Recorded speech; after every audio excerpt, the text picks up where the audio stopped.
Welcome to day 5 of Vlogmas or Advent. We're going to work on a different skill. Sit. We're going to work on lead work and particularly heel position. Now the lead is a safety feature, not a tool to use for training. So we're going to use it without the lead and see how we get on teaching the basic position of heel or close. And we'll start with Baxter here facing me. I'm going to lure him round with a treat.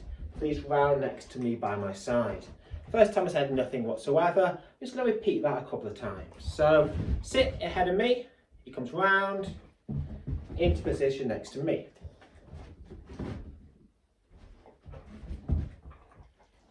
Now if I wanted to use a marker like yes or click, I'd do the moment he actually got into that position. So just to repeat quickly. Yes, into the position.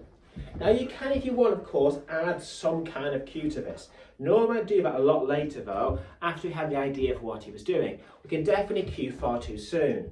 But if you were to do that, you do it as he's starting to move. So it might be heel, yes, and reward. Again, repeat, heel, yes, and reward in position.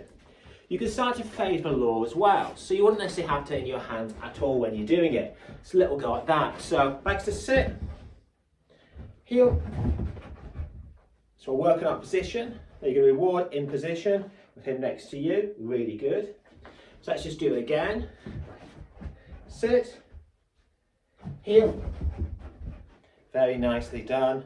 Tiny little treat there. Really good work, Baxter. So the basic aspects of heel work you can practice even off lead. That's a really important point, as long as you're in a safe area to do so. The actual lead itself, as I've said, is purely a safety feature. So it should be just as good at walking next to you on or off lead. So, couple more goes. Again, and we reward after he's done it this time. So nothing in my hands. Heel. Yes. Again, I want him facing me. Heel. Yes. I'm going to reward. And we're teaching that as a reinforced zone, a great place to be. Round, heel. Yes, not bad at all. So we're teaching that basic position. Now, if you wanted to add on steps, you could simply move forward before he got the reinforcement. So, for example, sit, heel, yes, and then reinforce with a small piece of food after he's done the skill.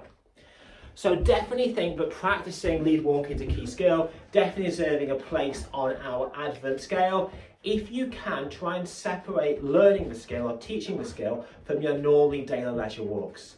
If you can do that, particularly training in short 5 or 10 minute bursts, they can learn the skill much more reliably and you can be a lot more consistent.